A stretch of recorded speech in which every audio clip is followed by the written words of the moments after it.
تو یعنی اس صورت کو الگ سے اللہ نے بیان کیا کہ باقی قرآن بھی دیا اور یہ 7 صورتیں بھی دی، تو یہ اس کی علامت ہے کہ اس صورت کی اللہ کی نظر میں بہت اہمیت ہے۔ اور اللہ نے اس کی صفت یہ بیان کی، بار بار دہرائی جانے والی بار بار دہرائی جانے والی صورت، تو یہ بھی اس کی ایک فضیلت ہے کہ بار بار نمازوں میں دہرائی جاتی ہے۔ نماز میں قرآن کا کوئی بھی حصہ اتنا زیادہ نہیں پڑھا جاتا جتنی سورہ فاتحہ کو پڑھا جاتا ہے، تو بہت بڑی فضیلت ہے۔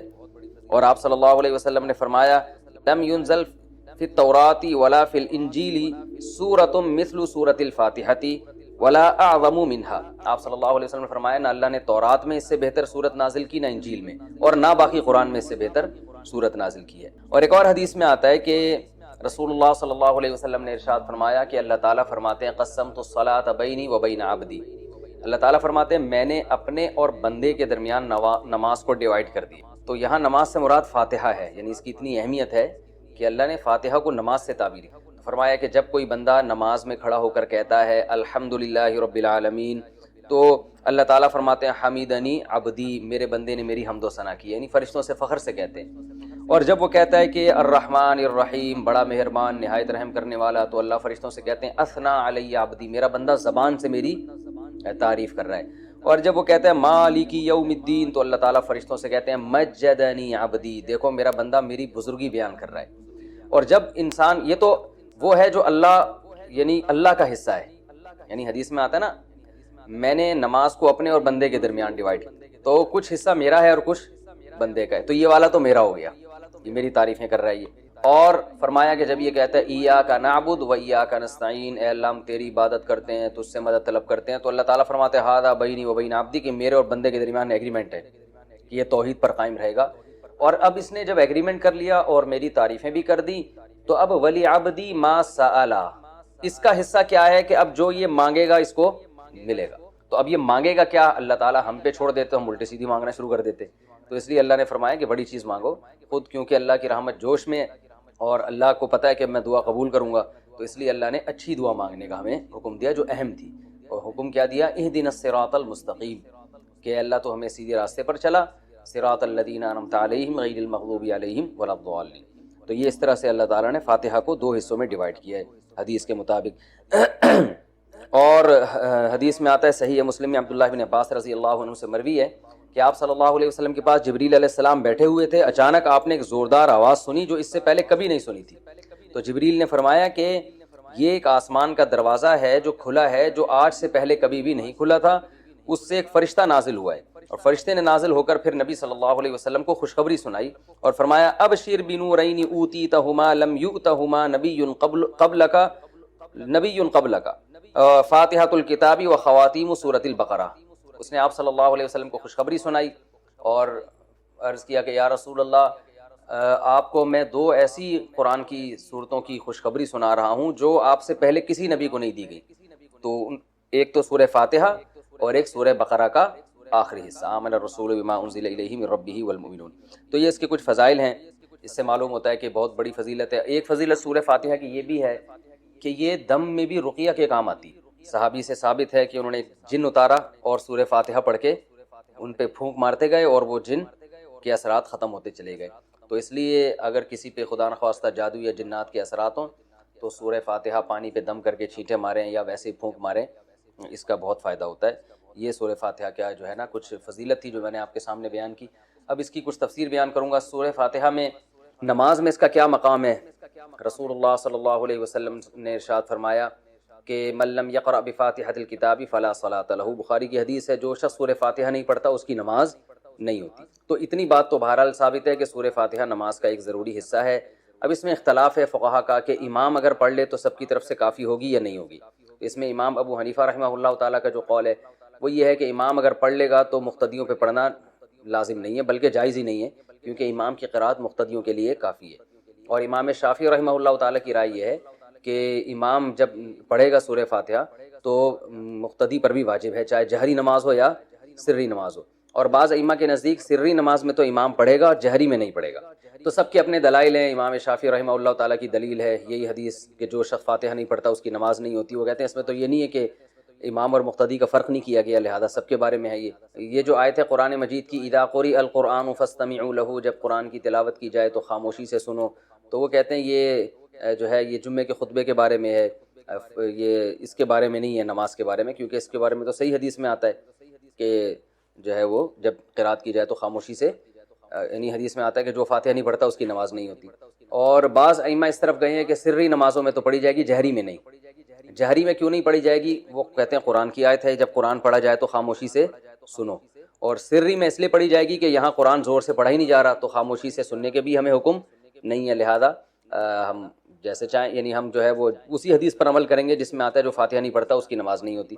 اور ایک حدیث میں یہ بھی ہے کہ صحابی نے پوچھا یا رسول اللہ ہم امام کے پیچھے ہوتے ہیں، تو آپ نے فرمایا اقرا فی نفسک، کہ اس کو دل میں پڑھو فاتحہ کو اگر امام کے پیچھے بھی ہو۔ تو اس بیس پر بھی امام شافعی نے استدلال کیا کہ امام کے پیچھے بھی ہوں تو آپ کو فاتحہ پڑھنی چاہیے۔ جو امام حنیفہ کے دلائل ہیں وہ دوسری طرف ہیں، وہ پہلے تو قرآن کی آیت پیش کرتے ہیں کہ قرآن میں آتا ہے اذا قرئ القرآن فاستمعوا له وانصتوا، جب قرآن کی تلاوت کی جائے تو خاموشی سے سنو اور غور سے سنو اور خاموش رہو۔ تو وہ کہتے ہیں اس میں تو سورہ فاتحہ اور غیر فاتحہ دونوں داخل ہیں، لہذا جہری نمازوں میں تو سوال ہی پیدا نہیں ہوتا۔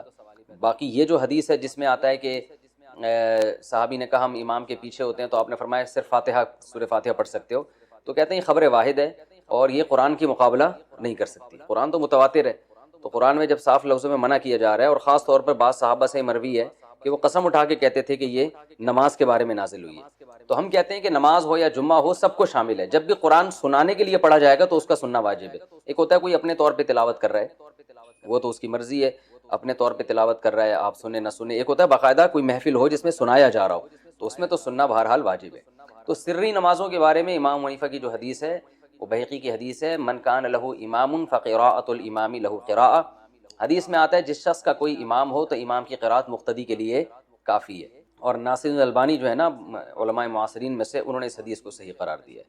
تو دونوں طرف دلائل ہیں، اور یہ جو دلیل ہے کہ جو فاتحہ نہیں پڑھتا اس کی نماز نہیں ہوتی، تو صحیح مسلم کی حدیث میں آتا ہے کہ جو فاتحہ نہیں پڑھتا من لم یقرأ بفاتحۃ الکتاب فصاعدا، جو فاتحہ نہیں پڑھتا اور پلس سورت نہیں ملاتا اس کی نماز نہیں ہوتی۔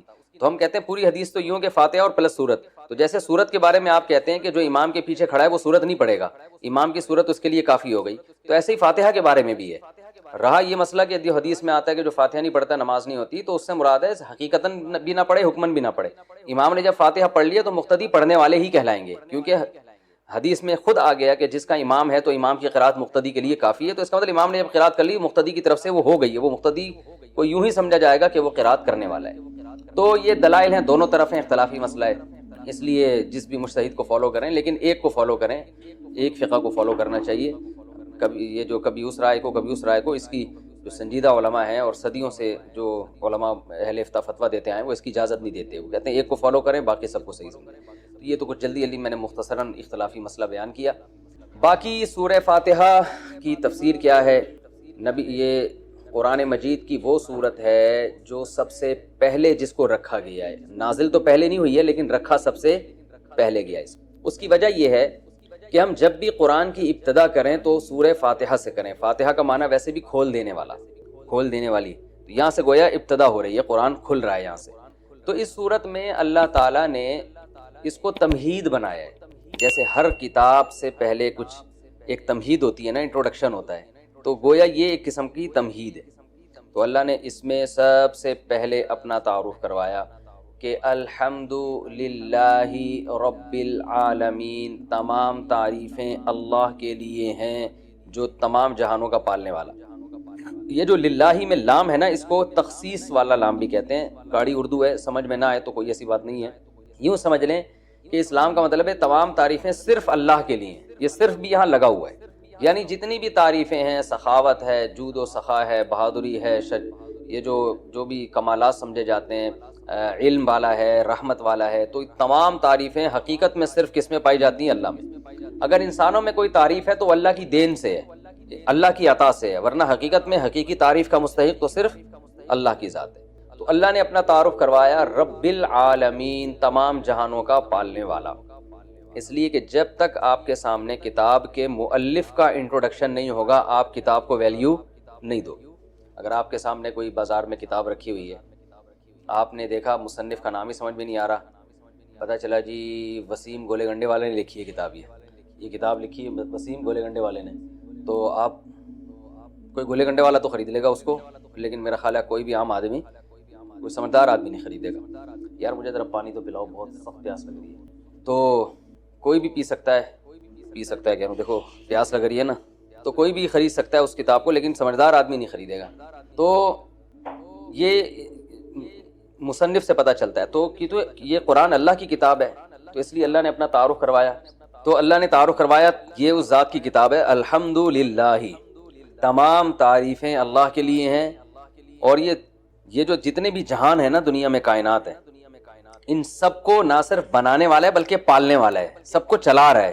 جیسے میں نے مثال دی تھی نا، رب کہتے ہیں پالنے والے کو، تو باقاعدہ سب کی تربیت کر رہا ہے، سب کو کھلا رہا ہے، سب کو ایک نظام کے تحت چلا رہا ہے، تبھی پوری کائنات لاکھوں کروڑوں سالوں سے پالن ہار، پالنے والا۔ تبھی قرآن میں دوسرے مقام پر آتا ہے یمسک السماوات والارض ان تزولا، کہ اللہ نے زمین اور آسمان کو تھاما ہوا ہے اللہ تعالیٰ۔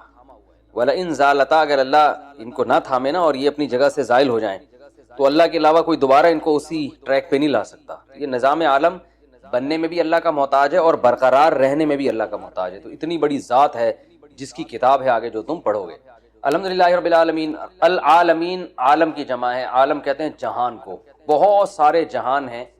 اب اس میں علماء کی مختلف آراء ہیں، بھئی جہان اس اعتبار سے بھی ہیں کہ زمین ایک الگ دنیا ہے، آسمانوں کی ایک الگ دنیا ہے، پھر آسمان 7 ہیں، ہر 7 آسمان کی ایک الگ دنیا ہے، تو اس لحاظ سے اللہ نے بہت سارے جہان بتائے۔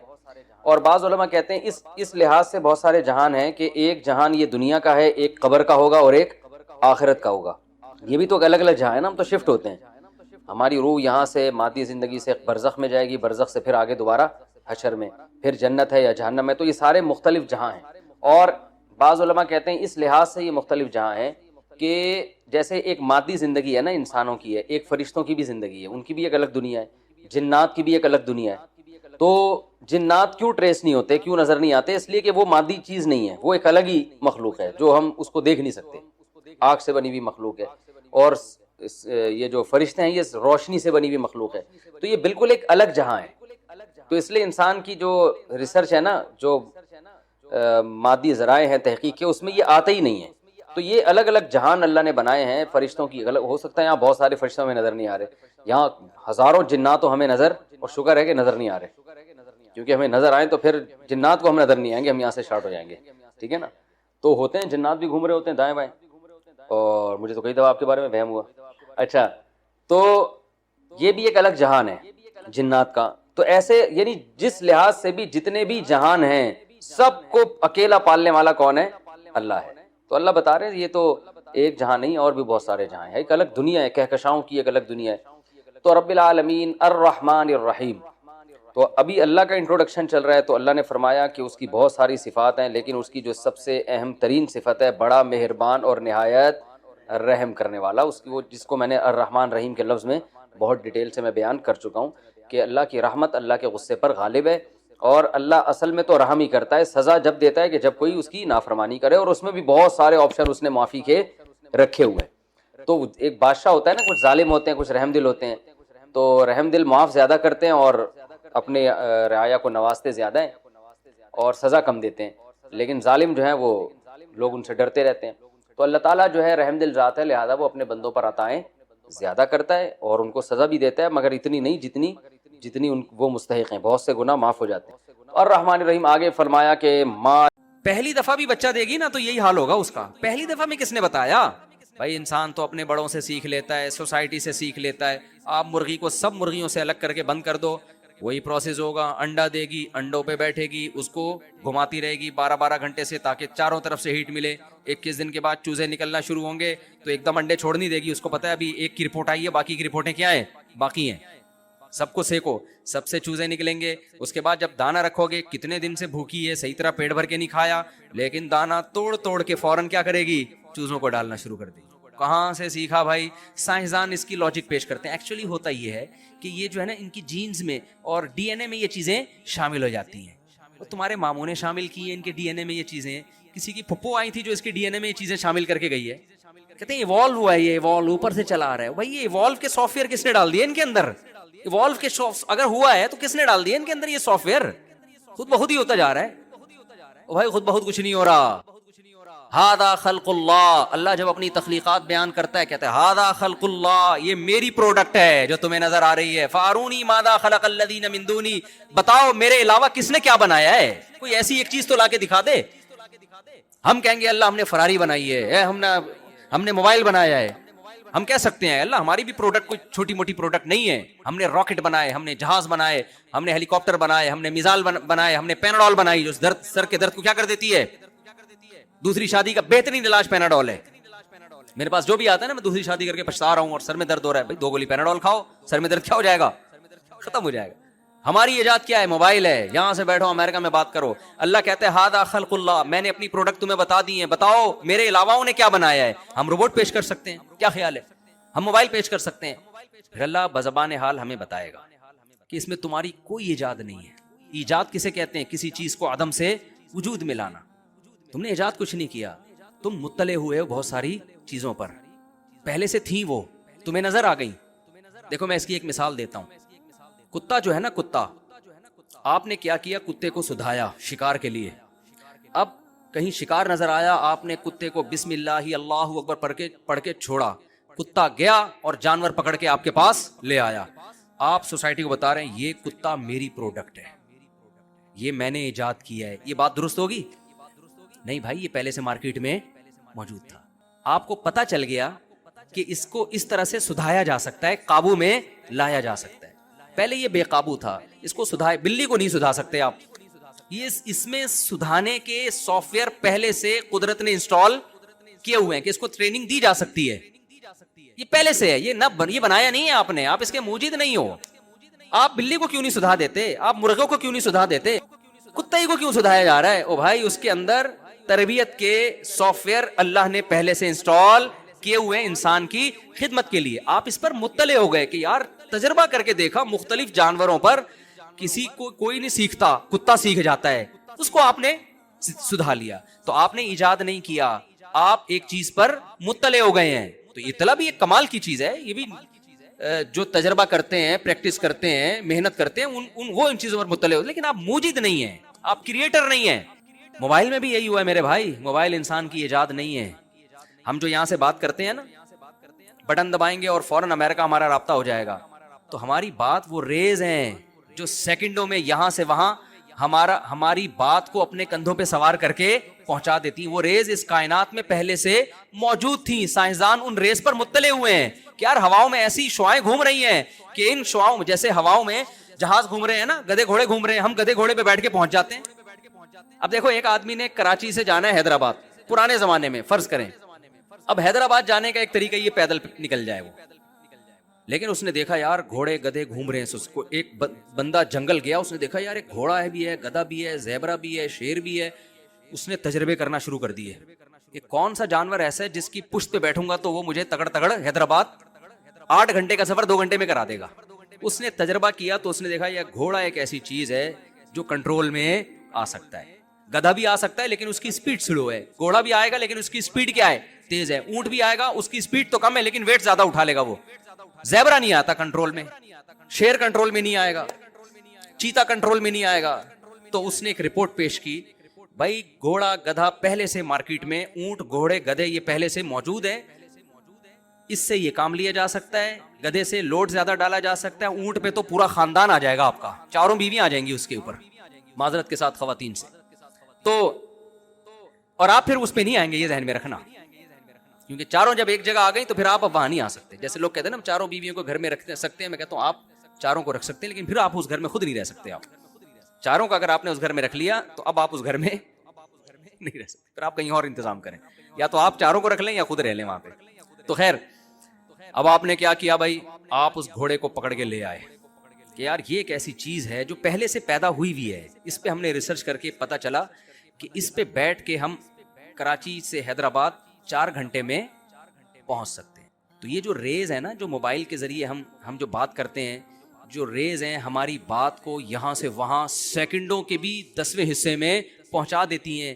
یہ ریز سائنسدانوں نے ایجاد نہیں کی ہے, یہ ایجاد کرنا کسی کے بس میں ہے نہیں, یہ پہلے سے موجود تھی. سائنس تجربے کرتی رہی اور وہ ریز آہستہ آہستہ دریافت ہوتی رہی. جیسے ایک سائنسدان نے پانی پہ سوئی رکھی نا, تو دیکھا گھوم گھوم کے ایک ہی طرف کو جا رہی ہے, نارتھ اور ساؤتھ کی طرف جا رہی ہے. اس نے کہا یار یہ کیا مذاق ہے, اس کو کون بتا رہا ہے؟ تو پتا چلا بھائی دریافت ہو گئی نا, نارتھ اور ساؤتھ پہ کیا ہے, مقناطیسی ریز ہیں, اور وہ 360 سال میں کیا کرتی ہیں, اپنا چکر مکمل کرتی ہیں. تو ان مقناطیسی ریز سے بہت سارے فائدے اٹھانا شروع کر دیے. تو ایسے ہی سائنسدانوں نے غور کیا تو پتا چلا بھائی ایسی ریز ہیں کہ اگر ان کو کنٹرول میں لایا جائے تو ہم اپنی بات کو یہاں سے وہاں بغیر کسی تار کے سیکنڈوں میں ہزاروں میل کا فاصلہ طے کر سکتے ہیں.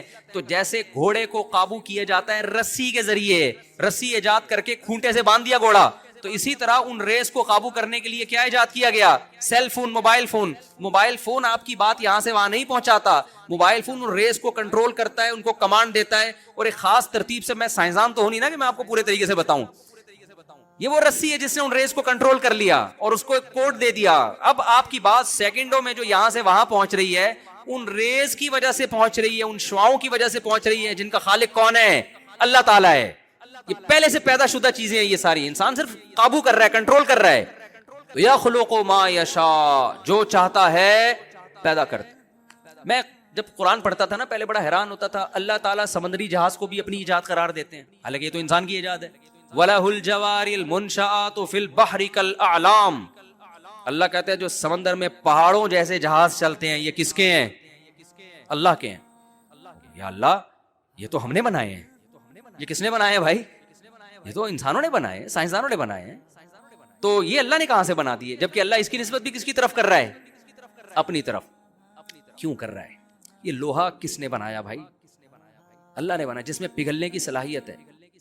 پھر سمندر, پانی کا کام ہے ڈبونا. سمندر کے اندر یہ صلاحیت کہ اتنے زیادہ ویٹ کو اپنے سینے پہ اٹھا لے, پانی کے اندر یہ صلاحیت کس نے پیدا کی ہے, اللہ نے.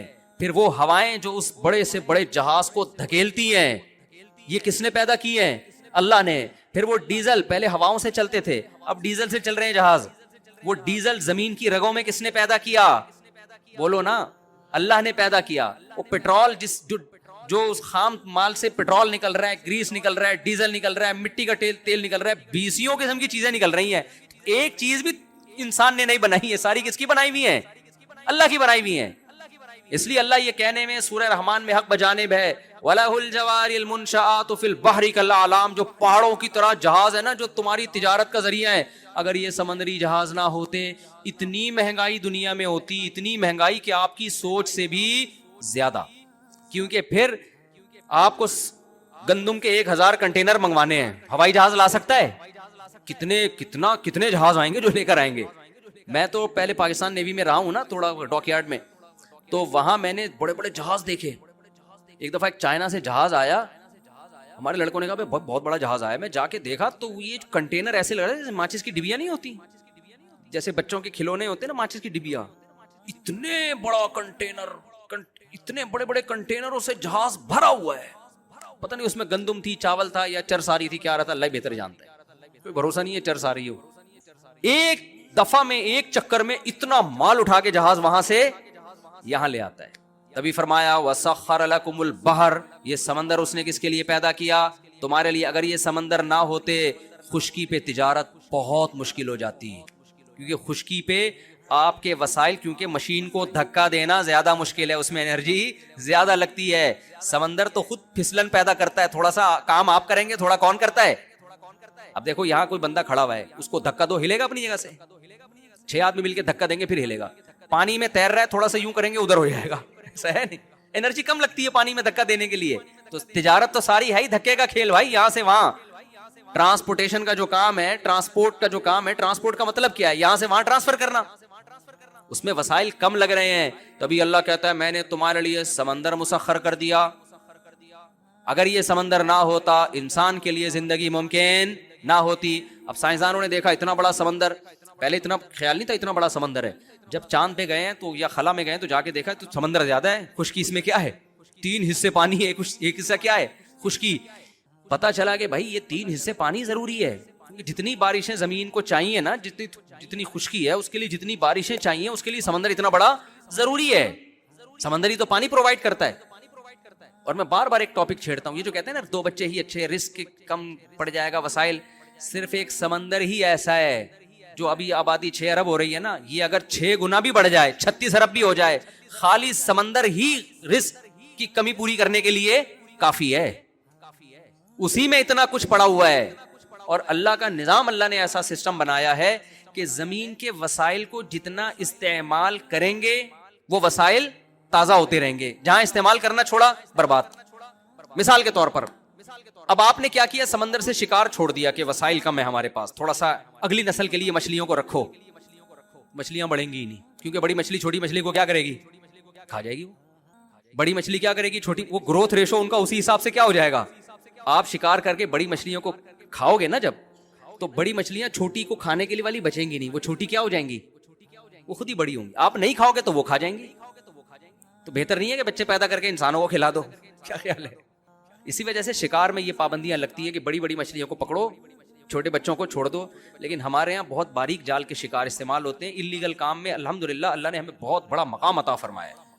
یار تم بڑا جال لگا لو, بڑی مچھلیوں کو کھا جاؤ, چھوٹیوں کو بڑا ہونے دو, وہ کل کھا لینا ان کو. لیکن نہیں, میں تو گیا ہوں نا شکار پہ, سمندر میں جاتا رہتا ہوں, مچھیرے سارے اللیگل کام کر رہے ہوتے ہیں. اتنا چھوٹا جال لگاتے ہیں کہ آپ کو مچھلیاں چاہیے اور اس میں مچھلی کے علاوہ بھی 20 قسم کی مخلوق جو کل مچھلی کی خوراک بنتی وہ بھی نکلتی ہے, اور اس کو آپ باہر پھینک کے ختم کر دیتے ہو.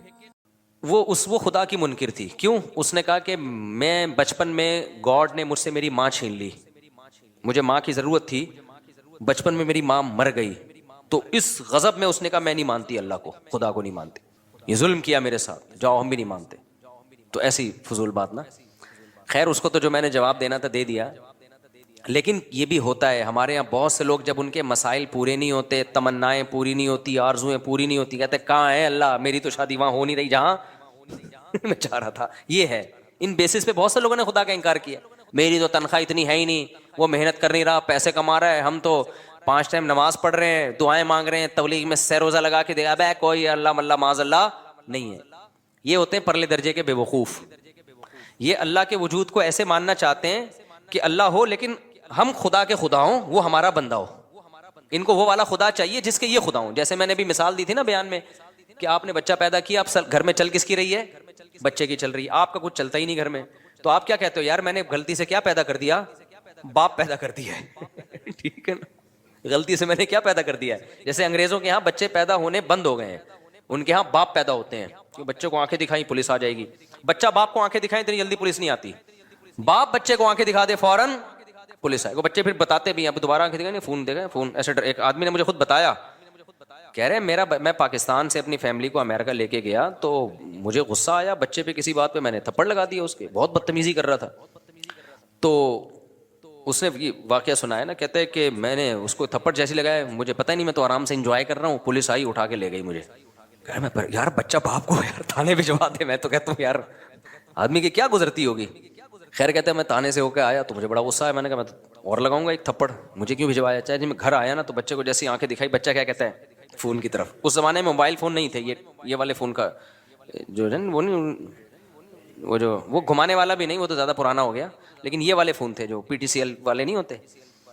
تو کہہ رہے ہیں فون کی اشارہ کر کے کہتا ہے دیکھ رہا ہے وہ, کہہ رہے میں نے کہا بھائی یہ میں نے غلطی سے کیا پیدا کر دیا. تو وہ میرے سامنے ہوتا ہے, پرانا واقعہ ہماری حضرت کو سنا رہا تھا, وہ میرے سامنے ہوتا, میں کہتا بھائی آپ نے غلطی سے نہیں کیا, ان ملکوں میں جان بوجھ کر باپ پیدا ہو رہے ہیں, غلطی سے نہیں ہو رہے. لا ایسا ہے کہ اب اولادیں پیدا ہو ہی نہیں سکتی ہیں, قانون ایسا بن گیا ہے.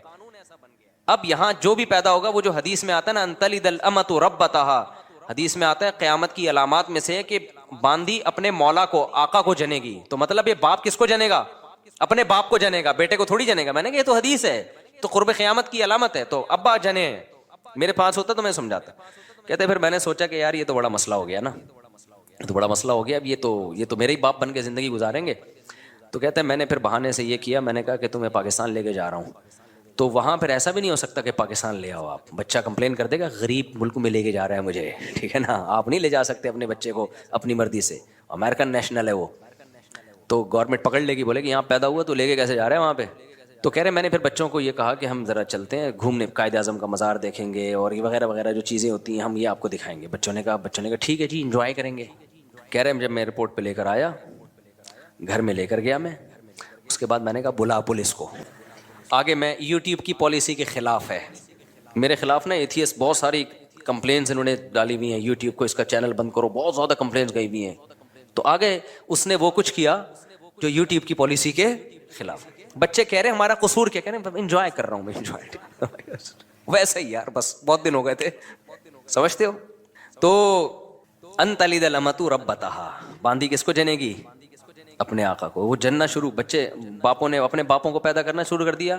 تو میں یہ مثال کس پہ دے رہا تھا, پھر دائیں بائیں بیان چلا جاتا ہے یار, کہاں لے کے چلتے ہیں بیان. یہ مثال کس پہ آئی ہے وہ بتا رہے. ہاں وہ بہت بہترین مثال, میں شکر ہے آپ نے یاد دلا دی, جزاک اللہ. تو میں مثال یہ دے رہا تھا کہ جو لوگ یہ کہتے ہیں نا ہم ٹینشن میں ہمارے اللہ نے یہ بھی نہیں کیا یہ بھی نہیں کیا, تو اللہ کہتا ہے ایسے اللہ کو ماننے کا فائدہ, وہ اللہ کا انکار کر دیتے ہیں اس بیس پہ یار اللہ ہمارے کام تو بنا نہیں رہا, جہاں میں شادی کرنا چاہ رہا ہوں وہاں شادی نہیں ہو رہی, اور جہاں میں پیسے اتنے کمانا چاہ رہا ہوں جاب نہیں مل رہی, غربت مہنگائی میں خرچے پورے نہیں ہو رہے, تو دعائیں مانگ کے دیکھ لی دعائیں پوری نہیں ہو رہی, تو میں نہیں مانتا ہے معاذ اللہ ایسے اللہ کو. اس طرح کے بہت لوگ ہیں.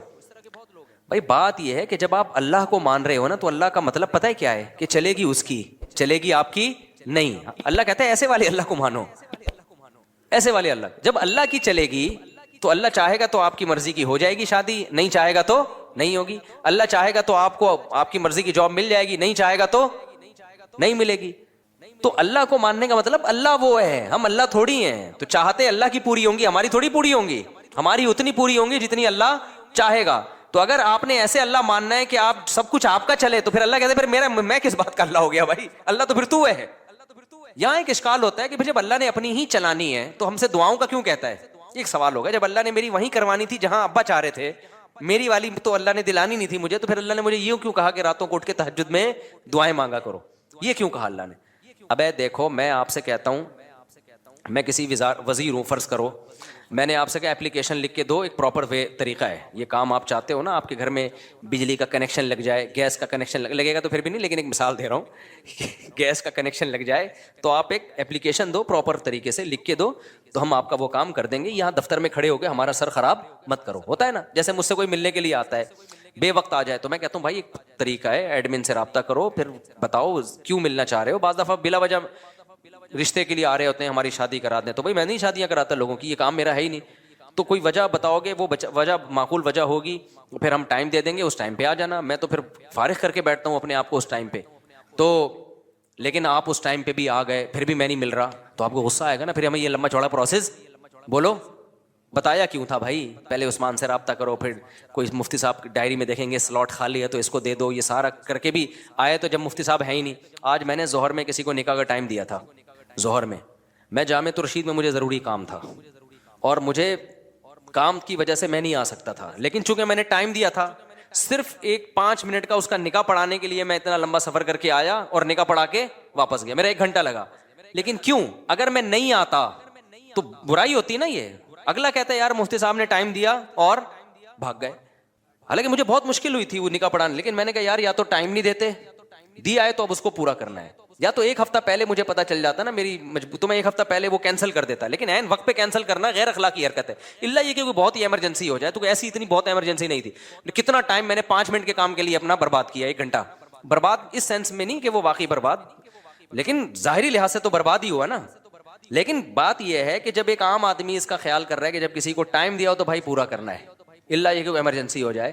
ایک پروسیس رکھا ہے, جب آپ اس پروسیس کو پورا کرو گے تو پھر تو ٹائم دینا ہے. تو اللہ میاں نے بھی جب یہ کہہ دیا کہ بھائی ایسے ہی نہیں بلکہ باقاعدہ دعا مانگو, 2 رکعت پڑھو, ہاتھ اٹھاؤ, گڑ گڑاؤ, مجھ سے مانگو میں دیتا ہوں, ہم نے سارا پروسیس پورا کر لیا, پھر بھی اللہ دے نہیں رہا. اس کی کہیں اور ہو گئی, اس کے بچے ہم کو ماموں کہہ رہے ہیں. پھر آدمی کو غصہ آتا ہے یار, یہ ایتھیسٹ لوگ بہت سے یہی کہتے ہیں کہ پھر بولا کیوں تھا دعائیں مانگو. جب گورنمنٹ ہمیں کہتی ہے اپلیکیشن لکھ کے دو, اور جب تمہارا نمبر آئے گا تو اس اپلیکیشن پہ غور ہوگا تو ہم یہ تمہارا نلکا لگوا دیں گے. جب گورنمنٹ نلکا نہیں لگاتی, ہم گورنمنٹ پہ لعنتیں بھیج رہے ہوتے ہیں, یار ہمارے گٹر کے ڈھکن کی 50 درخواستیں ہم نے جمع کرا دی ہیں, گٹر کا ڈھکن نہیں لگ رہا, کرپٹ حکومت ہے, یہ ہے وہ ہے. تو یہی ہوتا ہے, پھر ہم حکومت کا انکار کر دیتے ہیں, بغاوت پہ آتے ہیں. تو ہم اللہ میاں بھی ہمیں کہا کہ ادعونی استجب لکم, دعائیں مانگو میں تمہاری دعاؤں کو سنوں گا, تمہاری پکار کا جواب دوں گا. سب جوتے کا تسمہ بھی مانگنا ہو وہ بھی ٹوٹ جائے تو مجھ سے مانگو. تو اللہ یہ جوتے کے تسمے مجھ سے مانگو, اور ہم جناب تجھ سے ضروری چیزیں مانگ رہے ہیں. روٹی تو ضروری ہے, روزگار ضروری ہے, اور غریبوں کو کتنی گالیاں آج کل فیس بک پہ پڑ رہی ہیں.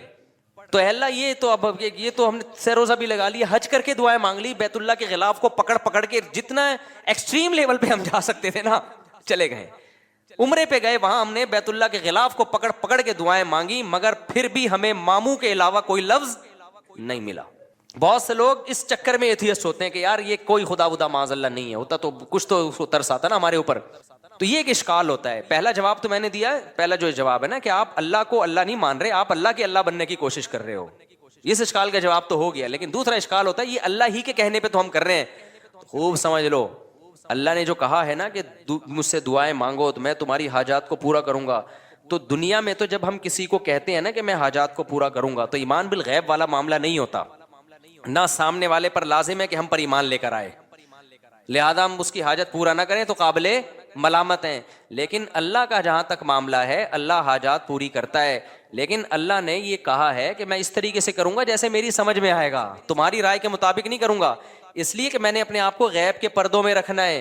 اگر میں نے ایسے دعائیں قبول کرنا شروع کر دی, تم نے یہ مانگا میں نے یہ دے دیا, تو جو ایتھیسٹ ہیں سارے ایمان لے آئیں گے میرے اوپر, معاملہ غیب پہ تھوڑی رہے گا, پھر تو مشاہدے پر ہو جائے گا. سمجھ میں آ رہی ہے بات کہ نہیں آ رہی؟ غیب کا معاملہ تھوڑی رہے گا. پھر تو دنیا میں کوئی کافر نہیں رہے گا, کوئی نافرمان نہیں رہے گا, کوئی مرتد نہیں ہوگا, سارے کہیں گے ادھر دعا. اور پھر دعائیں بھی تو کیا کیا ہوں گی, پھر یہ دعا تھوڑی مانگے گا اللہ یہ دلا دے, اللہ اس جیسی 4 دلا دے. جب گئے بیت اللہ میں دعا مانگی اللہ 1 کروڑ کی جاب لگ جائے, فوراً فون آ گیا لگ گئی ہے. پھر حاجتیں لوگوں کی کوئی محدود ہیں یا لامحدود ہیں؟ لامحدود حاجت. سارے گنجے پہنچیں گے اللہ ہمارے سر پہ بال ہو گئے ہیں, جن کے بال اگ گئے وہ کہیں گے اللہ جو گر رہے ہیں وہ بھی آ جائیں.